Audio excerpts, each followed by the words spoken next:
The diner smelled like coffee that had been brewing too long and bacon that had been cooking since before sunrise. It was the kind of place that stayed open when the city slept and stayed quiet. When the world outside felt too loud, yellow lights hummed softly above worn booths, and rain tapped against the windows like impatient fingers.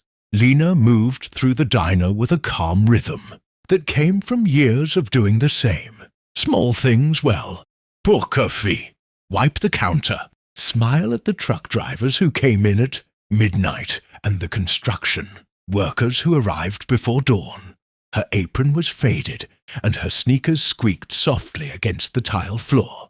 At 26, she had learned something about people. Most of them carried invisible weight. Some hid it behind jokes, others behind silence. That night, there were only 4 customers inside. A tired couple sharing pie, a young man scrolling endlessly through his phone, and a tall man in a dark coat sitting alone at the far booth. He hadn't ordered much, just black coffee. He drank it slowly, watching the rain fall. Lena noticed him only because he didn't seem to belong there. His coat looked expensive. His posture was too straight for someone killing time in a roadside diner. But she had learned not to stare. The door burst open so suddenly that the bell above it clanged violently. A man rushed inside wearing a black hoodie and a mask, pulled over the lower half of his face. In his shaking hand was a gun. Everything changed in a heartbeat. The couple gasped.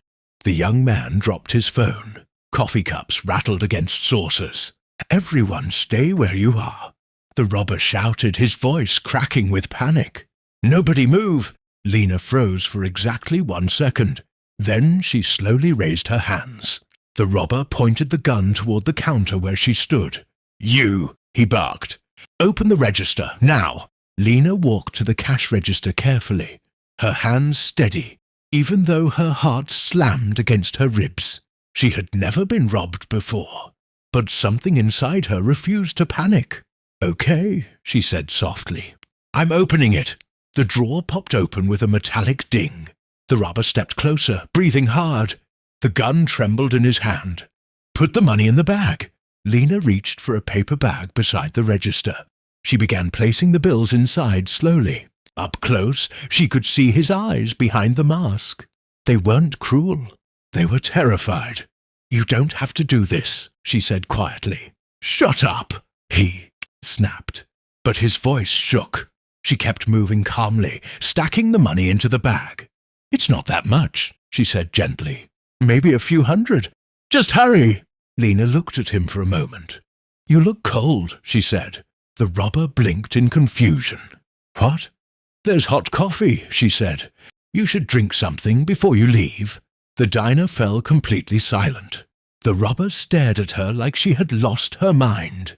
And from the far booth, the tall man in the dark coat finally looked up.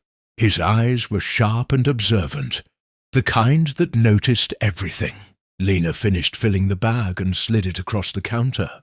The robber grabbed it with his free hand, but he didn't run. He looked at Lena again. "Why aren't you scared?" he asked quietly. She shrugged. "Because you don't want to hurt anyone." The gun lowered slightly. "How do you know that?" She nodded toward his shaking hands. "Because people who want to hurt others don't tremble like that." For a moment the world felt strangely still. The robber looked around the diner, at the frightened customers, at the rain pouring outside. Then he slowly lowered the gun. Something in his shoulders collapsed. "I just needed money," he muttered. "My mom's in the hospital." Lena didn't move. "I believe you," she said softly. From the booth in the corner, the tall man stood up. His chair scraped quietly against the floor. He walked toward the counter with calm, deliberate steps. Every movement carried quiet authority. The robber turned, startled, raising the gun again. "Stay back!" But the tall man didn't stop. He stopped 3 feet away, studying him carefully. "Put the gun down," he said calmly. The robber hesitated. There was something in the man's voice that made it impossible to ignore. "Who are you?" the robber asked. The man didn't answer. Instead, he reached into his coat pocket. The robber flinched. But the man slowly placed a thick envelope on the counter beside Lena. "There's $10,000 in there," he said. Everyone in the diner froze. The robber stared at the envelope in disbelief. What is this?" "Money," the man said simply. "Why would you give me that?" The man looked at Lena. "She's right," he said quietly. "You're not a killer." The robber's eyes filled with confusion. "Then why help me?" The man leaned slightly closer. "Because desperation creates bad decisions," he said. "But kindness changes lives." Lena looked between them, still trying to understand what was happening. The robber slowly set the gun on the counter. His hands shook even harder now. I can't take this." "You can," the man replied. "But there's one condition." The robber swallowed. "What condition?" "You walk out that door," the man said calmly, "and you never pick up a gun again." The young man nodded quickly, tears forming in his eyes. "I swear." The man pushed the envelope toward him. "Then go." The robber grabbed the envelope, staring at it like it might disappear. He looked at Lena. "Thank you," he whispered. Then he ran out into the rain. The diner remained silent long after the door closed. Finally, Lena looked at the tall man. "Who are you?" she asked. He smiled slightly. "My name is Victor." Something about the name made the air feel heavier. Lena studied him. "You didn't seem surprised by any of this." Victor shrugged. "I've seen a lot of desperate people." She crossed her arms. "And you just carry $10,000 around." Victor chuckled softly. "Sometimes." He turned to leave. But before he reached the door, Lena spoke again. "Why did you really help him?" Victor paused. Then he looked back at her with an expression that held years of experience. "Because you stayed calm when everyone else was afraid," he said. "That kind of courage is rare." He opened the door. Rain and cold wind rushed inside. "People reveal who they are in moments like that," he added. Lena tilted her head. "And what did I reveal?" Victor smiled slightly. "That you have more class than most people in expensive suits." Then he stepped out into the storm and disappeared into the night. Weeks passed. Life returned to normal inside the diner, until one evening a black car pulled up outside. Victor walked in again, but this time he wasn't alone. Behind him were two men in suits carrying paperwork.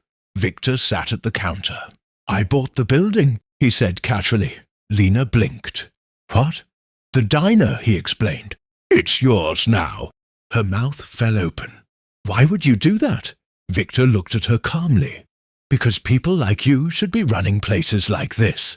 Lena felt tears rise in her eyes. She had spent years serving coffee, thinking she was invisible, and in one moment of calm kindness, her life had changed forever.